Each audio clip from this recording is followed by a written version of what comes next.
In this recording, we're going to learn how to convert complex numbers from polar form back into rectangular form.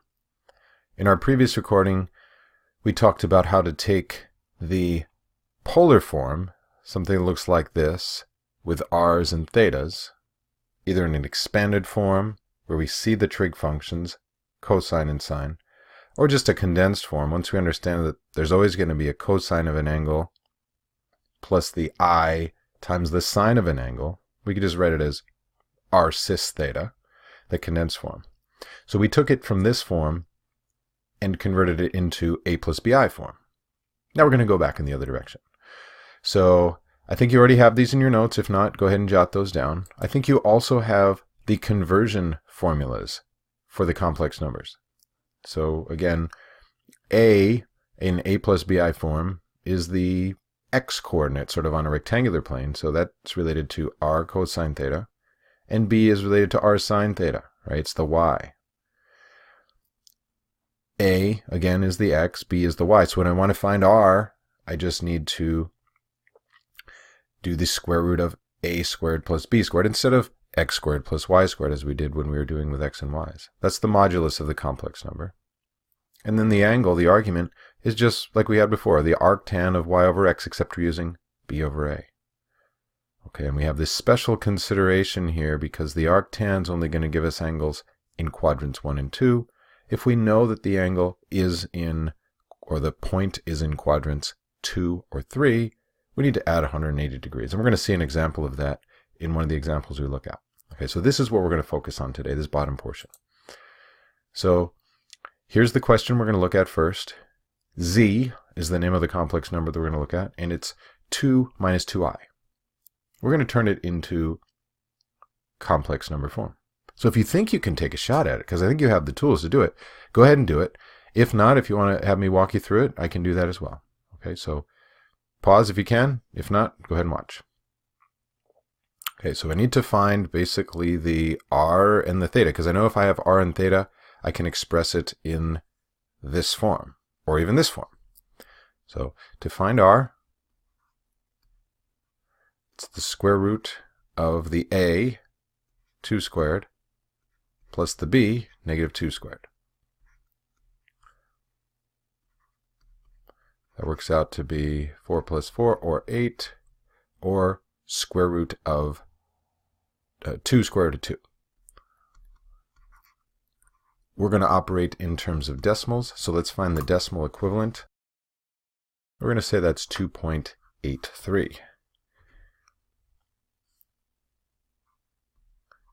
If you wanted to express it as 2 squared root of 2, be my guess, that's an exact form. Okay, so now we have the r. Now we just need to find the theta. So let's grab a new pen. The theta, just like before, is found by the arctangent. So the negative 2 over the 2, so the inverse tangent of negative 1 is what we want to find. Let's go over to our calculator. Make sure in the right mode. Inverse tangent of negative 1 comes out to be negative 45 degrees. Now we have to see, is that going to be something where we have to add 180 or is it not? Let's take a look.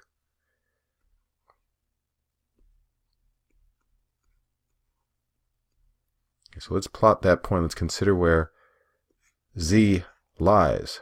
Okay, if we're talking about the imaginary and real axes, we're going to go 2 in the real direction, negative 2 in the imaginary direction, so we should end up right here. That's where z is.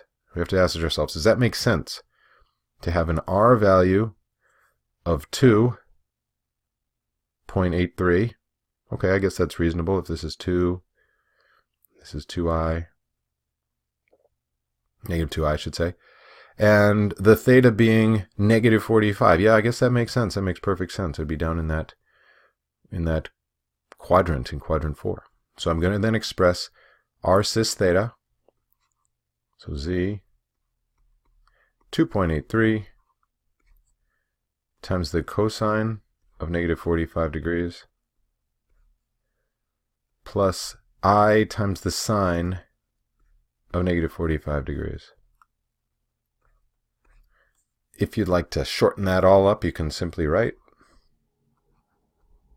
r cis theta, because, let's see, I'm kind of on an angle here, I apologize.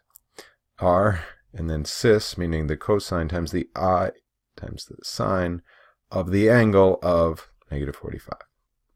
Oops, I got a little funky there, negative 45 degrees. Okay, so either one of those forms would be correct. You could check it by converting back into rectangular form, seeing if it comes out to be what we had before.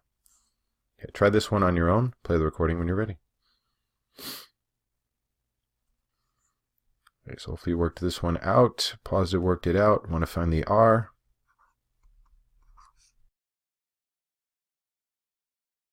Okay, we found r. Let's find theta. I guess we should get a sense of where theta lies first off.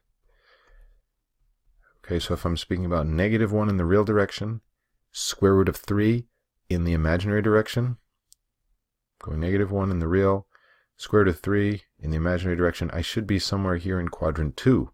That's where point W is. Okay, so I have to make sure I have an angle that's in quadrant 2. And I guess going back to the previous one, if I may for a second, you may have expressed this negative 45 as 315 degrees. Perfectly correct.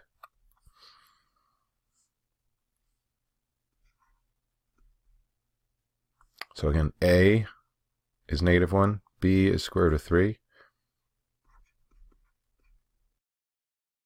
To the calculator. Okay, and that's just basically negative square root of 3, right? So I'll just write that. Negative 60 degrees. Okay. That cannot be for the point that I have. So I need to add 180 because the A is negative. Okay, our A value is negative, so that's going to produce a point in quadrants 2 or 3, and the arctan is never going to produce a point in quadrants 2 or 3 because it just gives us the principal value, the angle. So therefore, we're going to say theta is 120 degrees. Right? So again, I can express it as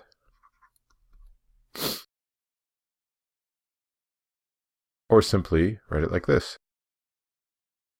Either one of those forms is fine. Thanks for watching.